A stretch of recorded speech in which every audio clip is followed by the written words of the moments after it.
Welcome!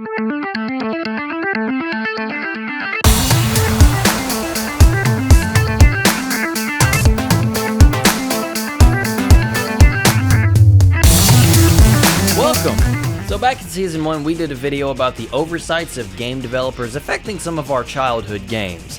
It was kind of a hodgepodge of a few different games that we love, but that have some major problems attached to their name. And since then, whether it be from trying to find games to make our videos about or newer games that have come out, we think we have some more faults we want to talk about. Now, I can't promise that we won't make some mentions to the previous video in a section or two here, so it might be in your best interest to have seen it if you want to be on top of it, or if not, that's cool too, I'm not your mom. But without further ado, let's throw some shade, girls. I know I probably sound like a broken record when I say stuff like, my brother and I used to play this game a lot, but that's because it's true. The GameCube was probably the console that we played the most, and I would watch my brother play so many adventure games while I manned the strategy guide. But out of all of these games, I remember this one probably the most for how much it felt like a real adventure. Tak and the Power of Juju was a 3D action platforming adventure game that had a lot of really great things going for it. Namely, the characters. I love so many of these quirky, weird people you talk with. The moments when you do get to interact with them are some of the best parts of the game for me. Shadow puppets? Wait! I know what you like. Pin the tail on the rhino, baby! Hey, you should be careful, you're— Quiet! And the way that everything's animated always captivated me too. It looks straight out of a low-budget cartoon. Which may be why this game got a spin-off show on Nickelodeon, but the game itself is great too. If you can take the staff from me, you are meant to have it. Whoa. Oh man, that's my fighting arm. Tak has access to a few different weapons like a staff for quick strikes and high jumps, the spirit rattle for hefty hits and casting spells, and eventually lots of other great stuff too. Combat isn't a chess match or anything. Okay, it's actually pretty far from it sometimes. But then sometimes the game also likes to be ridiculous and unfun with some encounters. But above all of that, it makes it a game that incentivizes players to play through it for multiple reasons. It works as an entertaining story for kids, and it keeps you engaged as a fun video game.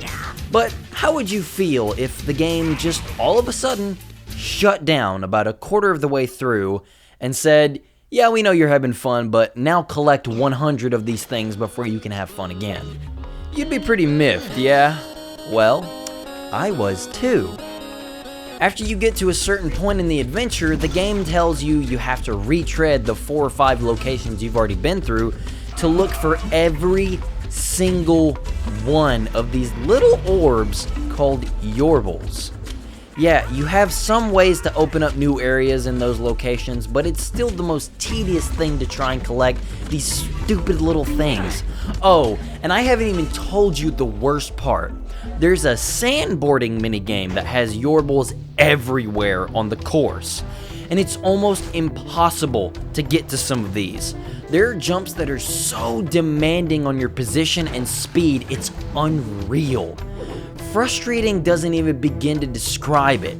And it's not even that the controls are bad, it's just not meant for these precise maneuvers and collecting stuff. And the course itself is huge, and there are at least 15 Yorbles on the track, at least. So that's at the very least 15 playthroughs of that minigame. And that's assuming you're already a master and know every location of every Yorble on the track before you even play it. And if that's not enough to make you stay away, there's another course loaded with Yorbles on top of a snowy mountain. If I had to liken this to something similar, think of the hunt for the Triforce pieces at the end of the Wind Waker. It's just a means to pad out the runtime of the game. No question about that. Tak is a good game, and the characters and fun setting are enough to keep you going through. But the hunt for the Yorbles really keeps this one on the shelf for me. If you're curious, try it out yourself. But even having a walkthrough right next to you won't make the hunt any easier.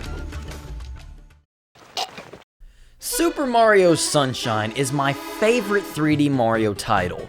It has tight controls, fun movement mechanics, and a killer aesthetic. So, what is there to criticize about the game? Well, in a word, the hub. The hub world of Super Mario Sunshine is laid out as a large island plaza, with several spots for the players to jump into the individual levels. This is essentially the same core principle upon which Super Mario 64 was built, but with one key difference. The word of the day is Metroidvania. Super Mario has never been one to deep dive off of Dire Docks into the kind of progression-tethered design that is a hallmark of the Metroid franchise. Mario don't go to space! But Super Mario 64 is a mainline Mario title that kinda dabbles in that type of the map opens up more and in new branching ways as you play the game more design. Mainly in how you actually progress through the overworld. You see, Mario 64 starts the player off in Peach's castle, inside a large entryway with several doors, all of which are labeled with numbered stars, with the one exception, of course. This door leads you to the first actual level of the game, and since you don't have any power stars at the beginning, you can only enter this room. This bottlenecks the player into the first level on every single playthrough of the game. Before the word linear crept its way into everyone's gamer brains as being a swear word, this kind of tight direction was what games strive to have under the hood. Super Mario 64 leads the player into the starting moments and then allows them the freedom to play and learn and grow at their own pace, and to go to and from unlocked areas at their own discretion. It may sound a bit basic and kind of video gamey, but the doors and the numbers provide a kind of structure that only one typically does associate with a Metroidvania, whether they realize it or not. The only difference is that the doors in those games typically denote a required item or power-up tied to the progression, i.e. Samus can't safely traverse the lower Norfair chambers without the Various suit, Alucard can't pass through the iron bars without the form of the Vapor transformation.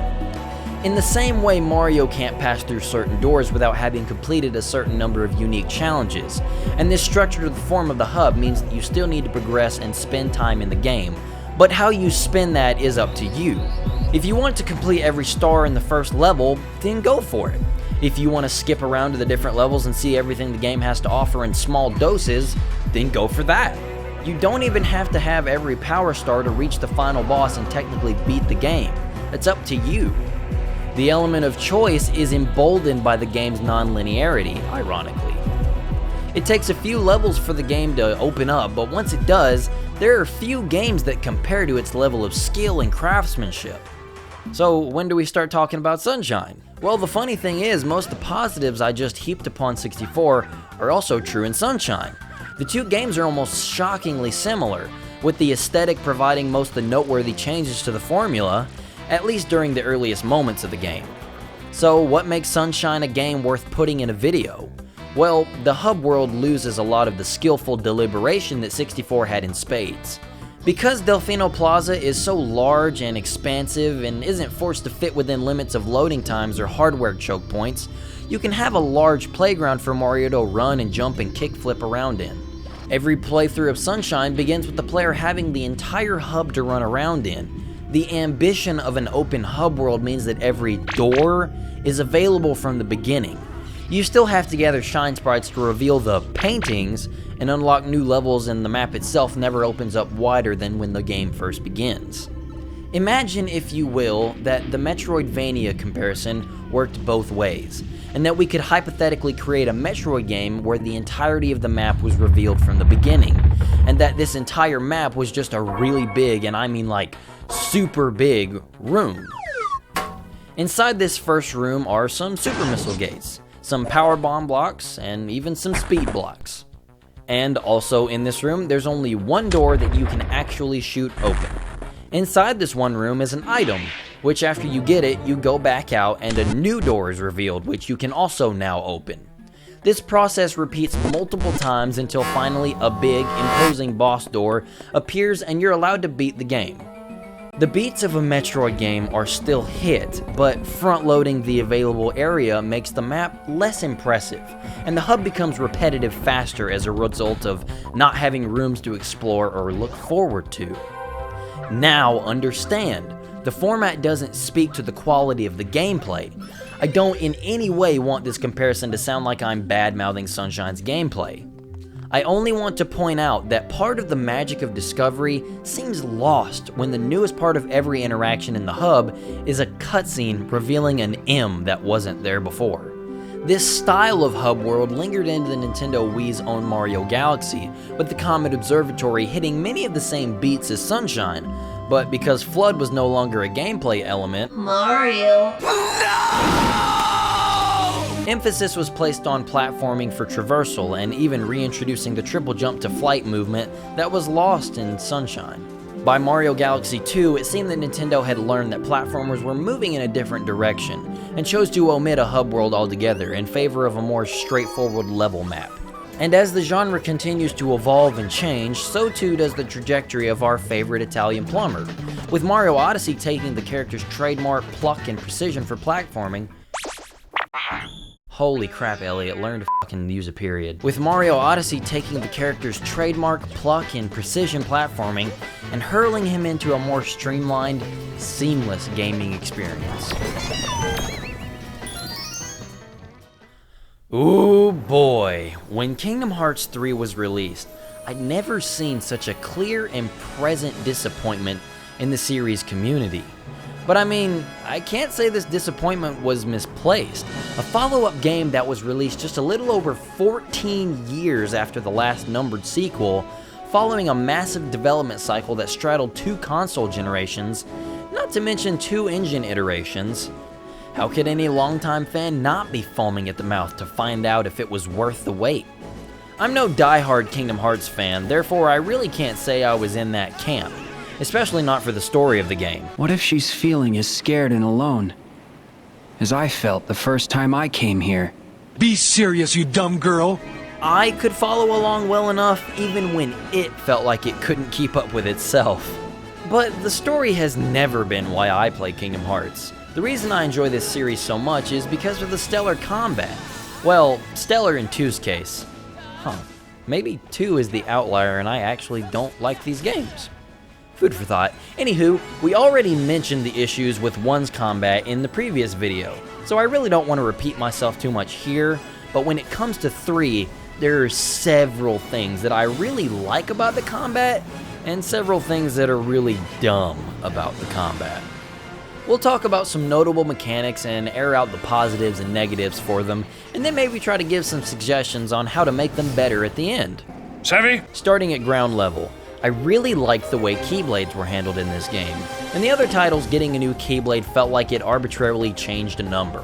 Do you want more magic or attack? However, in 3, it straight up changes everything.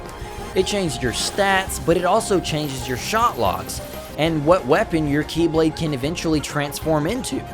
I love the different varieties you can have in battle. Being able to have 3 with you at all times was great, and being able to pocket transformed weapons for later use is really fun. The Monsters Inc. Keyblade has got to be my favorite, with its aggressive claws and especially the yo-yos. Okay, now for the critical side. Keyblade transformations also kind of break the game. The basic combos will build the meter and allow the blade to transform, which makes you invulnerable to attacks for a short time, and also most of the transformation sequences damage enemies outright. Then you have the finishing moves, which also make you invulnerable and deal massive amounts of damage. And while I do think pocketing transformations is cool, it kinda makes it to where you can stack these already broken finishers. Magic has always been a little bit of fun to abuse in Kingdom Hearts games, but in 3 it's just ridiculous. I personally never really fool with it during my playthroughs of the other games, and it's the same thing for 3. But I did have my fun using the combos every spell has. The magic-based finishers you can pull off after the right combos were really cool, and being able to cast magic and still stay on the move was one of the biggest contributing factors to this game being as much fun as it is to me. It's a very fast-paced game, and I feel like this is a little touch that keeps it in line with that theme. But just from seeing other people's magic builds online, it's so clear that magic needs to be reworked in Kingdom Hearts. If you pair your already boosted magic stats with the Tangled Keyblade, the threats in the game just aren't, well, threatening anymore. Magic is probably the biggest contributing factor to why people are saying this game isn't hard. And I'd have to agree, I beat the game on the hardest difficulty on my first time going through it. There are so many options available and solutions easily countered by magic in this game. Your magic meter isn't much of a problem when you can just use an ether. And when that big magic damage isn't necessary, or you've managed to find yourself without a magic meter to burn, then just land a few smacks with one of your other many overpowered things. To put it simply, you as a player are given too many options in combat. Links/summons and attractions. Wow. I would start off by giving a few things that I enjoy about these things, but I really don't like any of them. Links or summons or whatever you want to call them have always been a very big part of Kingdom Hearts since the beginning. You call from a gathered pool of Disney characters into the fight to perform a special move. They're all supposed to do a lot of damage, but they end up basically being interactive screen nukes. I had to go back and separately capture footage of all these extra summons because I only used Ralph a few times, and I didn't even like him and I didn't feel like sinking time into figuring him out. I maybe used Symbol once and he was lame. I don't really remember using Ariel at all. I think I used the Dream Eater one once, and I think that's whenever the game makes you do it when you first get him, and I didn't even remember that Stitch was a summon. I've never been a fan of these things in Kingdom Hearts games. I feel like they break up the pace and the flow of the fight, so I don't like them. But the attractions are a bit of a different story. Attractions are exclusive to 3, and they're special moves that can be given to the player when they beat specifically marked enemies that show up in a fight. I wholeheartedly enjoy one of the attraction moves, and that's the water slide. I like being able to make a path of destruction around the enemies and then hurl myself back down that path. But all the other attractions are just ones that I initiate and skip just for the damage, or I flat out avoid them. The carousel and the teacups are some of those that I just kind of do and then skip the cutscene because I just want the damage on the enemies that already aren't difficult to kill, I guess. But the little shooting car thing is terrible. You move really slowly, have a crappy first-person view, do so little damage, and it takes forever. It's not even effective as a special move above all else. It just wastes my time. And in an arsenal that already has these way more effective moves. And that's what I'm trying to say here, I think. You're just too powerful in this game. All of these things I just described are great to give the player, but if you're going to make the player so unstoppable, give them an obstacle that's unmoving, you know? Maybe make certain enemies immune to certain kinds of moves or magic. That way you have to switch spells or maybe even switch keyblades. Maybe have some shielded enemies that have to be broken with the Toy Story Blade's hammer transformation. That'd be really fun. And for crying out loud, don't give the player so many super unstoppable overpowered moves that are just waiting to be set off back to back. It might be a good idea to let the player choose a link or an attraction and then have the rest of them go away. Or at least put them on a cooldown timer similar to your magic meter. I don't know, give the cute little unversed a chance at least, you know? But then also one of my biggest sticking points is probably the bosses in Kingdom Hearts 3. A lot of them are very underwhelming. They often come off as just bigger versions of the standard enemies but with bigger health bars to fill out the fight's length. But they don't feel big when challenge is the topic of discussion, as all the broken combat options on display are still a tactic to employ on the bosses. This unfortunately goes a long way towards making every boss feel really similar too, because they all can be taken down with the same strategy. Nothing makes me sadder than looking back to Kingdom Hearts 2 bosses because they were the best part of the game. They had such fun movesets to learn and counter, and the fights in 3 have a few fun gimmicks, but they typically only involve the little skydive mechanic. And to really put the nail in the coffin, these supposedly important battles all lack set pieces and reaction commands. In 2, the reaction commands are, for better or worse, the flashy moments of spectacle in Kingdom Hearts 2's bosses. These played out more or less like QTEs, allowing style to take precedent over substance for a moment, adding that much more cinematic flair to each and every fight. It's because of the reaction commands that I have so many save files that are forever reserved for these memorable and fun boss fights. 3 doesn't have reaction commands at all. The only thing that I can remember that's even remotely like that is the Wolf Heartless boss, having this Doomsday move. And I only remember that fight because of all the extra little bits of style the game gives you. No other fights have anything like that. It's all up to you to make your own spectacle in this game.